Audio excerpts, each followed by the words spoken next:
Hi, Ari. Hi, Nicole. Thanks so much. Welcome to The Beat. I'm Ari Melber.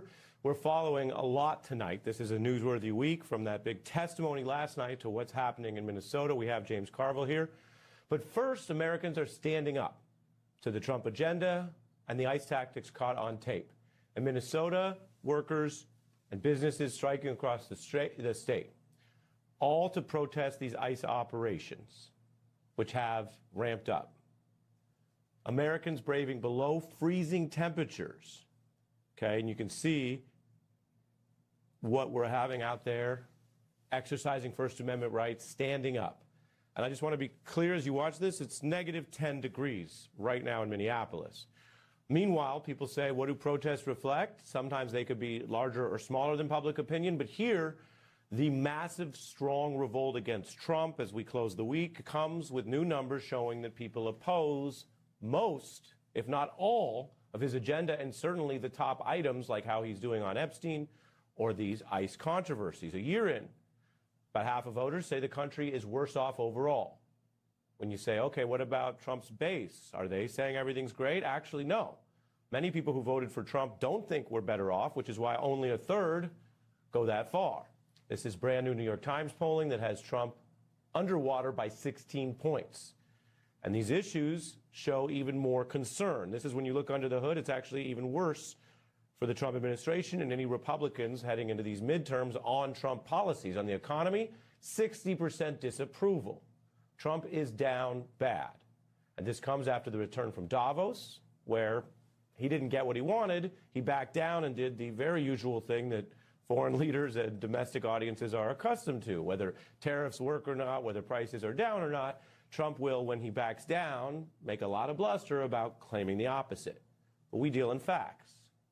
However outlandish the plan was to use military force to seize Greenland, which he mistakenly called Iceland in Davos, he's not doing it. That's the back down.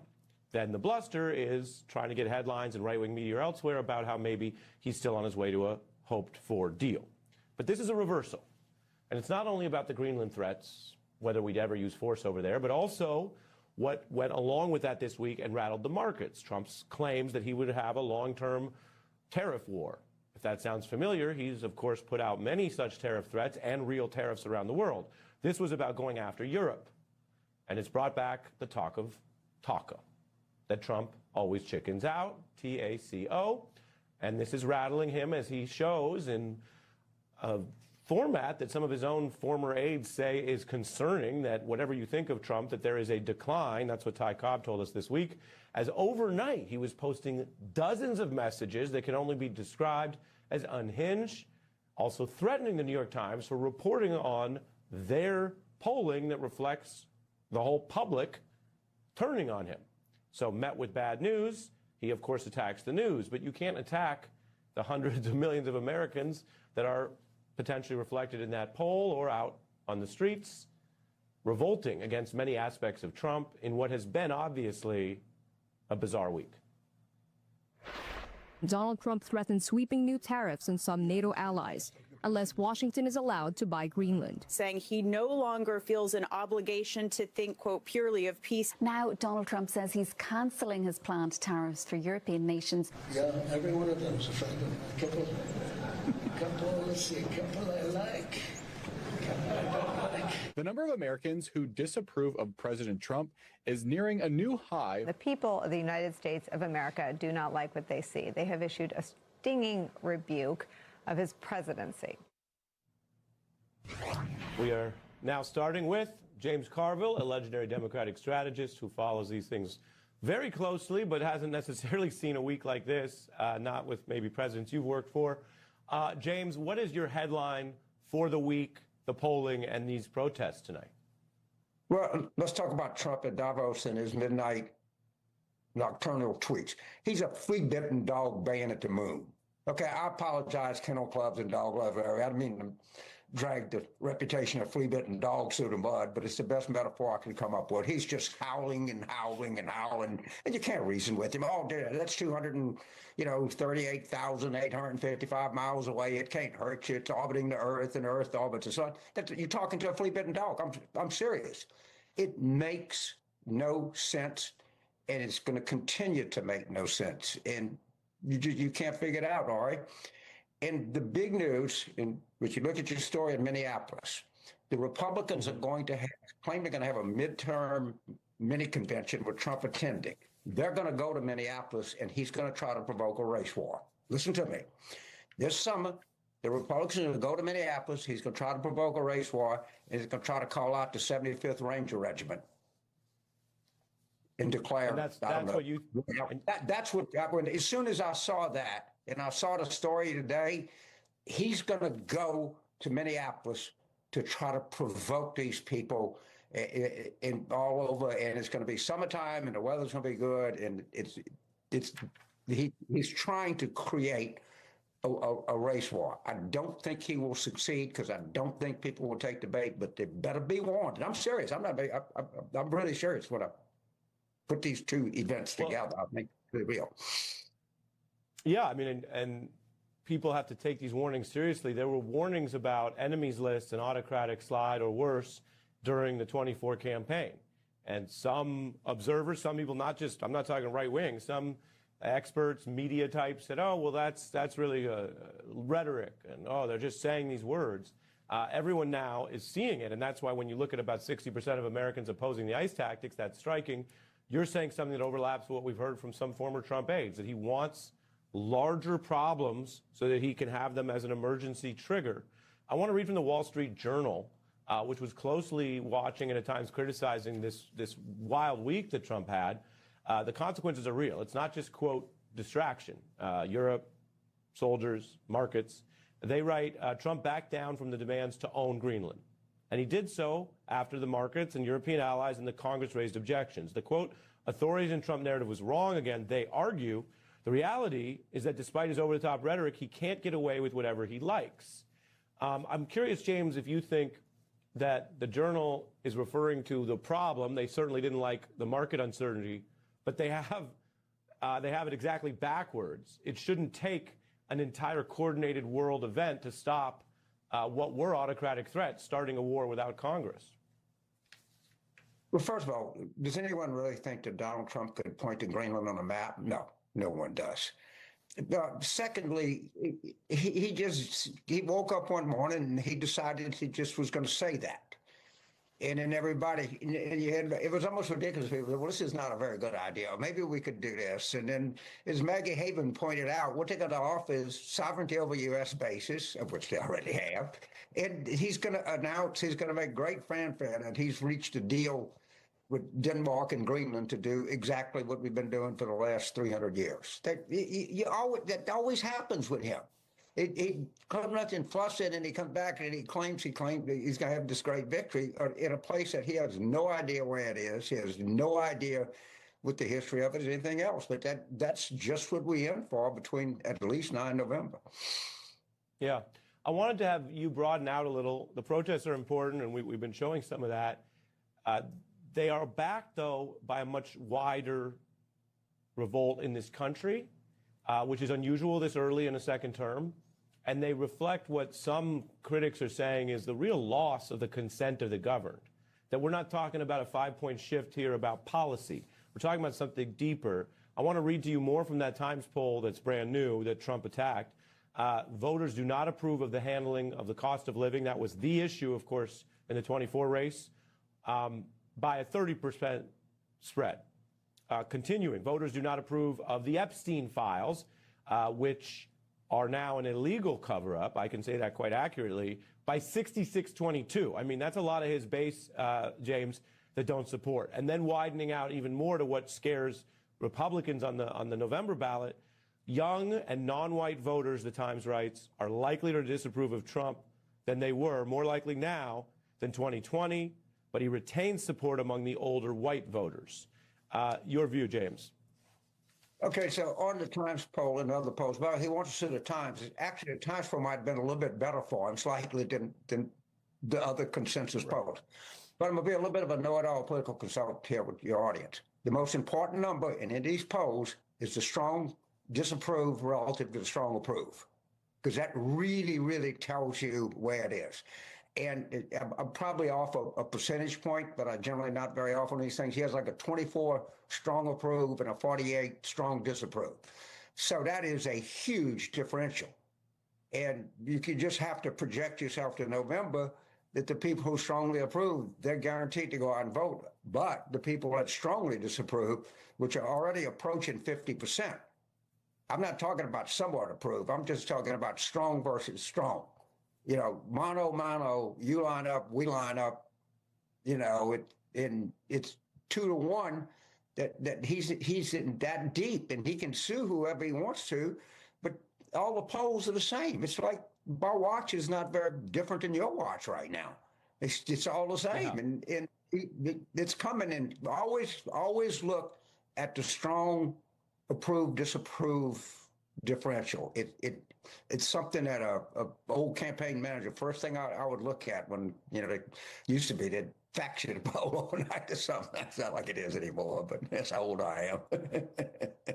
Well, no, a lot of us look at polls as consumers. You looked at polls as a practitioner at the highest levels of presidential politics. So no, I appreciate, I think that's one of the reasons we go to you is, okay, how are they really thinking about this? And whatever BS lies are in public, in private, they got some of the people on their side looking at those bad numbers that you're talking about and the midterms fear of the rest of the Republican Party, because these folks are still worried about losing their seats and their jobs.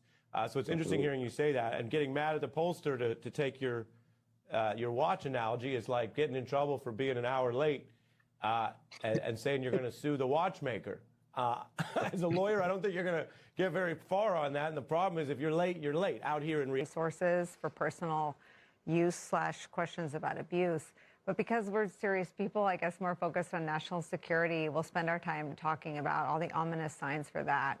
The reason it breaks the FBI if you don't want to work on sensitive cases is because in normal order, you don't know if the case will end up ensnaring a sensitive person. And so I wonder if you can just explain how paralyzing that is for the Bureau, that people are afraid of getting fired because cases are being reverse engineered to target political figures. Yeah, I think, as the quote that you featured at the top of this segment made clear, that, you know, this notion that you will do what you're asked to do, regardless of whether it's something you maybe yourself would make as a priority, is kind of gone when the Bureau could just throw you under the bus, or a new director could throw you under the bus.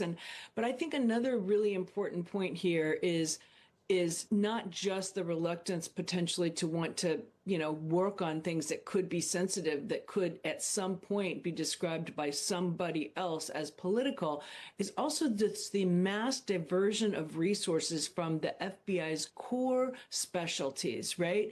I mean, this reporting from Emily talks about 20% of the FBI being diverted to immigration, and that the field immigration enforcement, which is not the FBI's job to do. It talks about field offices being told that 1/3 of their work should be on immigration enforcement.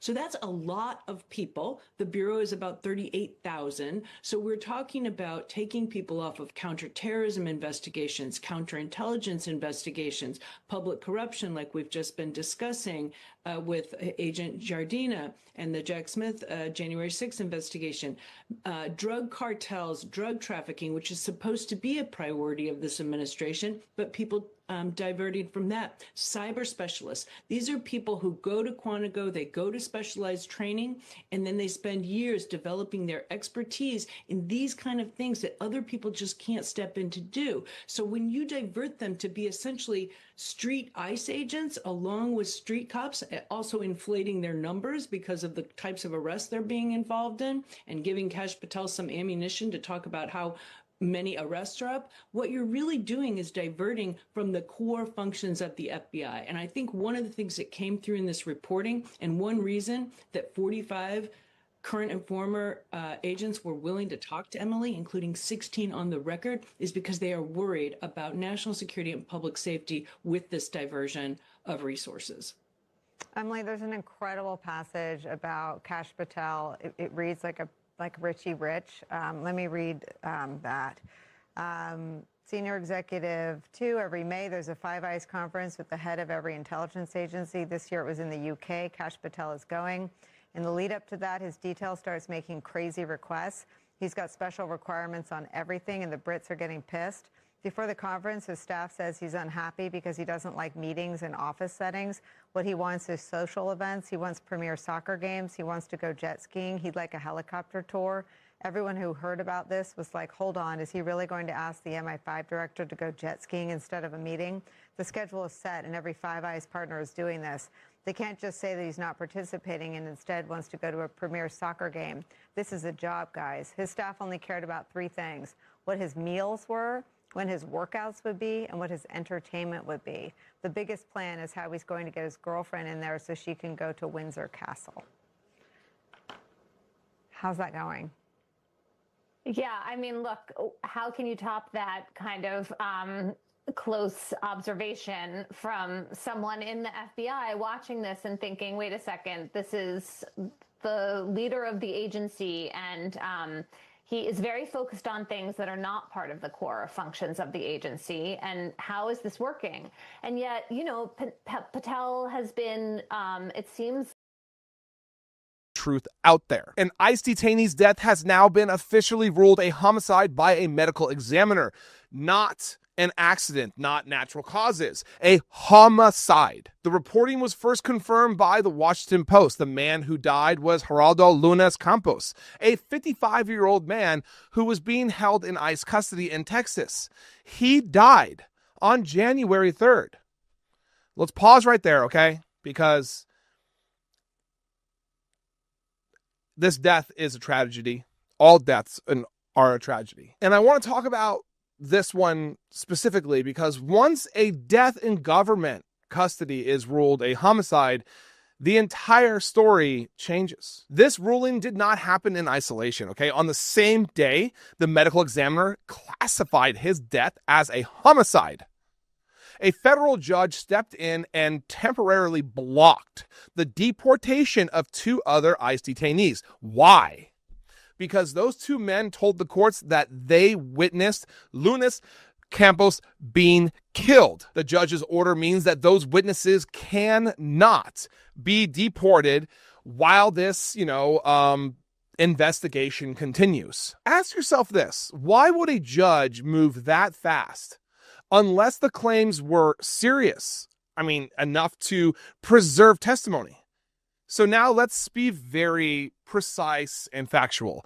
ICE has not been charged with a crime at this point. Okay, this is an ongoing case, but a homicide ruling means that the medical examiner concluded that this death was caused by another person, not by an illness, not by an accident, not by natural causes. That alone raises immediate red flags. And here's the part that people often miss. When someone dies in government custody, the government is legally responsible.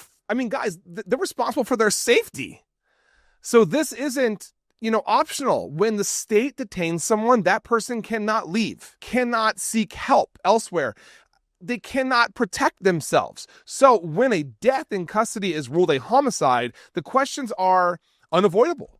What happened inside that facility? Who was involved? And and will there be accountability? That is the biggest question when it comes to anything in our government right now, is will there be accountability, especially when it has to do with government officials, whether they are, police or federal agents or, God, Pam Bondi, anybody in our government. This is where many people say, let's, wait for the investigation. We can't do that anymore. We cannot afford to do that anymore.